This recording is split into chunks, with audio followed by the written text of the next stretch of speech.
পাখির চোখে আঙুর বাগানটি দেখতে এতটাই সুন্দর।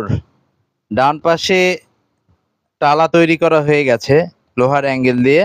এই যে গাছগুলো দেখছেন এগুলো প্রথমে রোপণ করা হয়েছে। আমরা যে প্রান্তে আছি এ পাশেও টালা তৈরি করা হচ্ছে অ্যাঙ্গেলের, এবং আমরা তিনজন রয়েছি।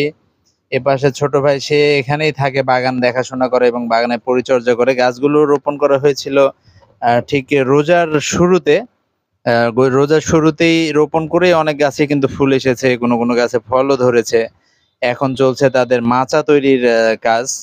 অনেকটাই মানে গাছগুলো যেভাবে লতা বড় হচ্ছে তাতে করে তারা কিন্তু ছেয়ে যাবে, এবং যখনই এটি টালার উপরে উঠিয়ে দিবে বেশ ভালো হচ্ছে, এবং আঙুরও বেশ ভালো। অনেকেই জানতে চান যে এই পাশটিতে দেখুন তাদের এই যে 26 বিঘা আঙুর বাগানে পুরোটাই কিন্তু অ্যাঙ্গেল দিয়ে কিন্তু টালা করা হচ্ছে এবং উপরে তার ব্যবহার করা হচ্ছে। আপনি যদি বিভিন্ন ইউটিউবে বিভিন্ন আঙুর বাগানের ভিডিও দেখে থাকেন তাহলেও কিন্তু দেখতে পারবেন যে বাইরের দেশেও কিন্তু এভাবেই এখন তৈরি করা হচ্ছে আঙুর বাগানের।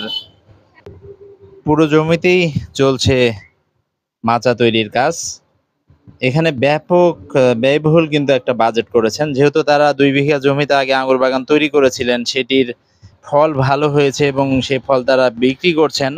আর তারপরেই কিন্তু এই বাগানটি করেছেন। পাখির চোখে যদি উপর থেকে বাগানটি দেখেন দেখতে পারবেন যে কত বড় একটি অংশ নিয়ে রঙিন টিনের যে ঘরটি দেখা যাচ্ছে সেটি হচ্ছে আপনার চারা তৈরি করে ওই ঘরটিতে। ওখানে আনারের চারাও তারা তৈরি করছেন, এবং আনারের একটা 22 বিঘা বাগান হবে। যে বাম পাশে রাস্তার পরে যে ফাঁকা অংশটি কিছুটা দেখা যাচ্ছে, এই যে ফাঁকা যে অংশটি দেখছেন এখানেই তৈরি করা হবে আনারের বাগান। এই অংশটিতে গাছ ছিল আমের, সেগুলো কাটা হয়ে গেছে।